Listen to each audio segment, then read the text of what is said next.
महाराष्ट्रातील हजारो लाडक्या बहिणीच्या हक्कावर झालेला हा हल्ला ऐकून तुमचं मन हादरून जाईल।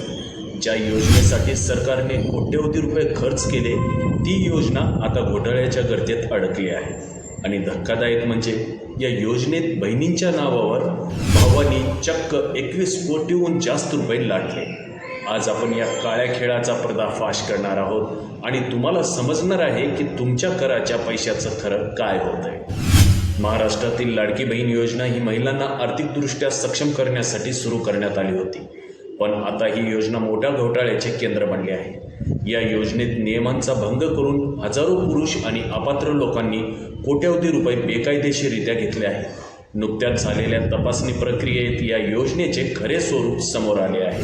फील्ड तपासणीत धक्कादायक गोष्ट समोर आली की 14,998 पुरुषांनी स्वतःला महिला दाखवून या योजनेत नोंदणी केली आणि गेल्या 10 महिन्यात 21 कोटी 44 लाख रुपयांचा फायदा घेतला।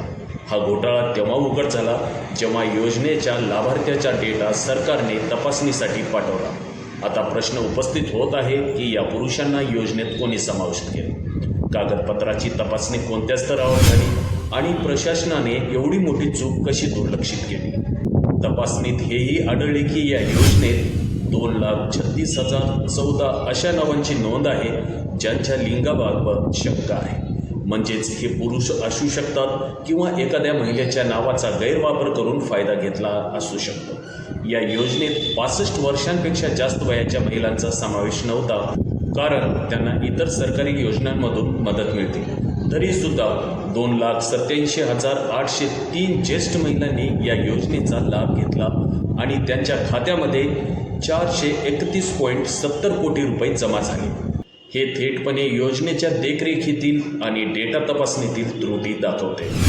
या योजनेत एक नियम असा होता की एका कुटुंबातील जास्तीत जास्त 2 महिलांनाच लाभ मिळू शकतो, पण अहवालानुसार 7,97,751 प्रकरणामध्ये एका कुटुंबातील 2 पेक्षा जास्त महिलांना देखील लाभ मिळाला आहे आणि या महिलांना योजनेतून वगळले गेले नाही। त्यांच्या खात्यामध्ये आतापर्यंत 1,196.62 कोटी रुपये जमा झाले आहेत। सरकारी सूत्रांनुसार लाडकी बहीण योजनेवर राज्य सरकार दरवर्षी 42,000 कोटी रुपये खर्च करत आहे। त्यामुळे राज्यातील इतर विकास योजनांचा मोठा तोटा होत आहे। आदिवासी विभाग आणि सामाजिक न्याय विभागाचा निधी देखील महिला व बाल कल्याण विभागाकडे वर्ग करण्यात आला, जेणेकरून लाडकी बहीण योजनेच्या हप्त्याचा भरणा करण्यात येईल। आता मोठा प्रश्न असा आहे की या योजनेवर देखरेख कोणत्या पातळीवर होत होती?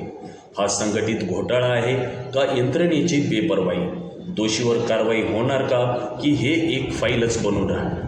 महिला सशक्तीकरणासाठी सुरू केलेली लाडकी बहीण योजना आता प्रश्नांच्या भोवऱ्यात अडकली आहे।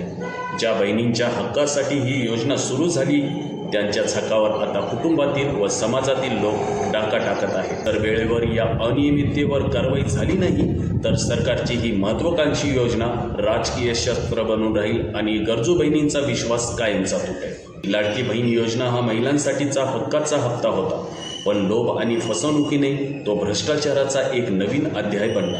प्रश्न असा आहे की दोषींना शिक्षा होईल का की हा सगळा प्रकार कागदावरच राहील? तुम्ही या घोटाळ्याबद्दल काय विचार करता? तुमचं मत कमेंटमध्ये नक्की सांगा आणि हा व्हिडिओ जास्तीत जास्त लोकांपर्यंत पोहोचवा, जेणेकरून खरी लाडकी बहीण न्यायासाठी आवाज उठवू शकेल। धन्यवाद।